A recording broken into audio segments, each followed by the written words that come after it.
Now, Bruce, just look right into the camera lens right here and tell us your name, your age, and where you were born. My last name is Lee, Bruce Lee.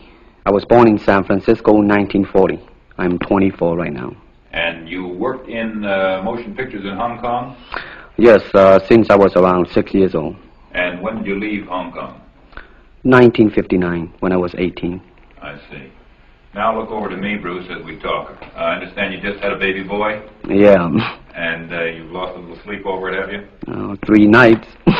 And tell the crew what time they shoot the pictures in Hong Kong.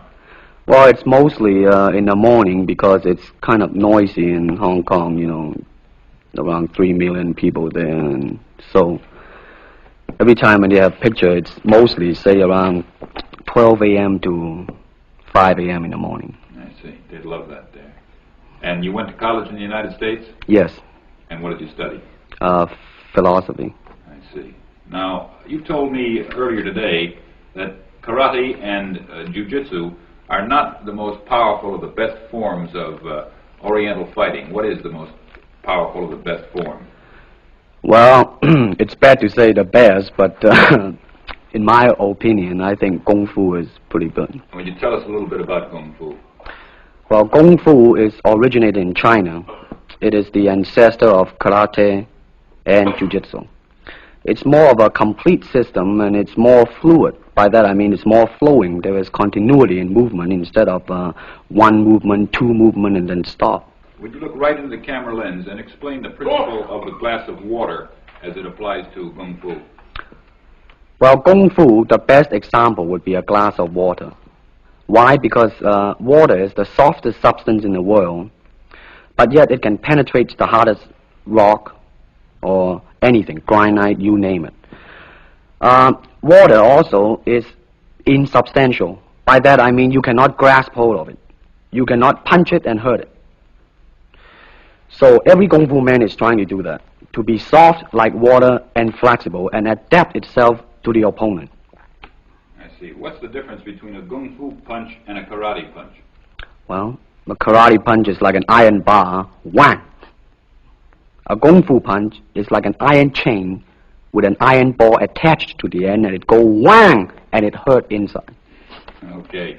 Now we're going to cut, and in just a second we'll have you stand up and show us some Kung Fu and some movements in Kung Fu. Okay.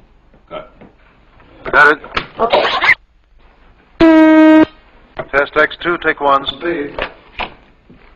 Now look directly into the camera, Bruce. Directly at it. And now give me a 3/4 this way. And hold it. And give me a profile that way, all the way. Good. Hold it. Now come back to a profile on the other side. And hold that. Give me a 3/4 on that side. And then give me right into the camera again. All right. Now the camera will pull back. And Bruce, first show me the movements in the classical Chinese theater. Classical Chinese Well, theater. you know what we talked about in the office. How they walk and how they start to move. Well, in Chinese opera, they have the warrior and then the scholar. The way the warrior walk will be something like this. Walking this way, straight, come out, bend, straight, and then walk out again. An ordinary scholar would be just like a female, a weakling, 90 pounds in Child Atlas. You'll be just walking, you know, like a girl, real, shoulder up and everything. So by the way they walk, you can immediately tell who they Right, what character they represent. Now, show us some Kung Fu movements. Well, it is hard to show it alone, but I will try to do my best. All right, maybe one of the fellows will walk in. You want to walk Yeah, in? it would be... Go ahead. Go ahead. Go ahead. Come on, lady. Okay. Yeah. Although accidents do happen, but, you know... There are various kind of strike. It depends on where you hit and what weapon you will be using. To the eyes, you would use fingers. Don't worry. To the eyes. Or straight at the face. From the waist, everything on. Hold it just a minute. Let's move this gentleman around this way so you're doing it more into the camera. Okay, swell. And then there is band arm strike, using the waist again into a back fist. And let's have this assistant director back up just a ways. Okay, go ahead. Continue. And then, of course, Kung Fu is very sneaky. You know, the Chinese, they always hit low. From high, go back to the groin. Don't worry. Now turn around the other way, would you, Bruce? Okay. Yeah. And, Would you want him to? Yes. Oh, cross These the are camera just forward. natural reactions. That's Right, right. That All is right. natural. Right into the camera. Cheat into the camera a little bit and show this again. All right. Go ahead. There is the finger jab. There is the punch. There is the back fist and then low. Of course, then they use leg straight at the groin or come up.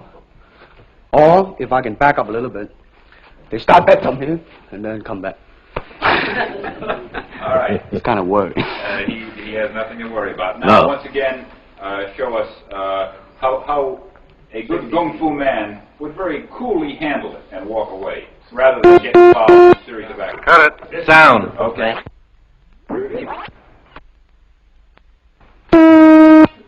Test X2, take 2.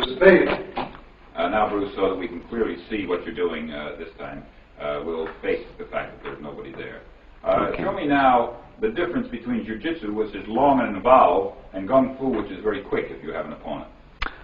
All right, for instance, you will read it in a book, in a magazine and everything, that when somebody grab you, you will first do this, and then this, and then, and then, and then, and then, thousands of steps before you do a single thing. Of course, these kind of magazine would teach you to be feared by your enemies and admired by your friends and everything. See? But in Kung Fu, it always involves a very fast motion. Like, for instance, a guy grabbing your hand. It's not the idea to do so many steps. Step him right on the instep. He'll let go. This is what we mean by simplicity. Same thing in striking and in everything. It has to be based on a very minimum motion so that everything would be directly expressed.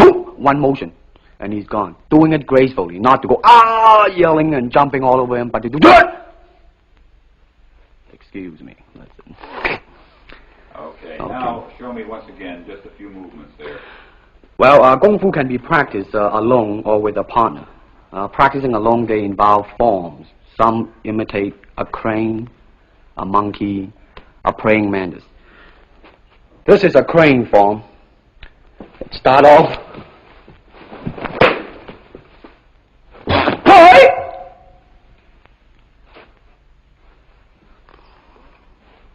This is one of the movement involved. Show us one more movement, and then we'll be all through. Okay, I'm glad to hear that. They have the tiger that start like a tiger, using claw to claw the face, or the beak of the crane to the eyes move.